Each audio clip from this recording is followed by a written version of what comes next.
তুমি বাৰু জানানে আমাৰ বাসুদেৱ থানখনৰ বিষয়ে কিবা ইতিহাস? জানোতো। নিজৰ ঠাইৰ ঐতিহাসিক ক্ষেত্ৰখনৰ বিষয়ে নাজানিমনে? ব'লা তেন্তে আজি ইতিহাসৰ পাতনি মেলো। ব'লা। বাসুদেৱ থান উত্তৰ অসমৰ ঢকুৱাখনাৰ এখন পৰম্পৰাগত ধৰ্মীয় আৰু সাংস্কৃতিক ঐতিহ্যৰ আধাৰস্থল। ইয়াৰ ইতিহাস জানিবলৈ হলে 1400-1500 শতিকালৈ ঘূৰি যাব লাগিব, যেতিয়া চুতীয়া ৰাজবংশৰ ৰজা লক্ষ্মীনাৰায়ণ আৰু সত্যনাৰায়ণৰ শাসনকালত প্ৰাৰম্ভিক মন্দিৰখন স্থাপন কৰা হৈছিল।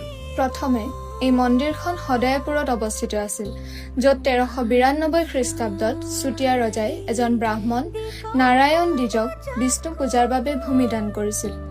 এই মন্দিৰ আৰু তাৰ আশ্ৰিত ভূমিভাগ পৰ্যায়ক্ৰমে 1700 শতিকাত দামোদৰ আতা নামৰ এজন বৈষ্ণৱ ধৰ্মগুৰুৰ হাতত আহে। দামোদৰ আতা মহাপুৰুষ শংকৰদেৱৰ দৌহিত্ৰ আছিল। তেওঁ সত্ৰৰ দৰে ধৰ্মীয় সংস্থাপনেৰে মন্দিৰখনৰ পুনৰ্গঠন কৰে আৰু ইয়াক লাওমুৰা সত্ৰ হিচাপে পৰিচিত কৰে।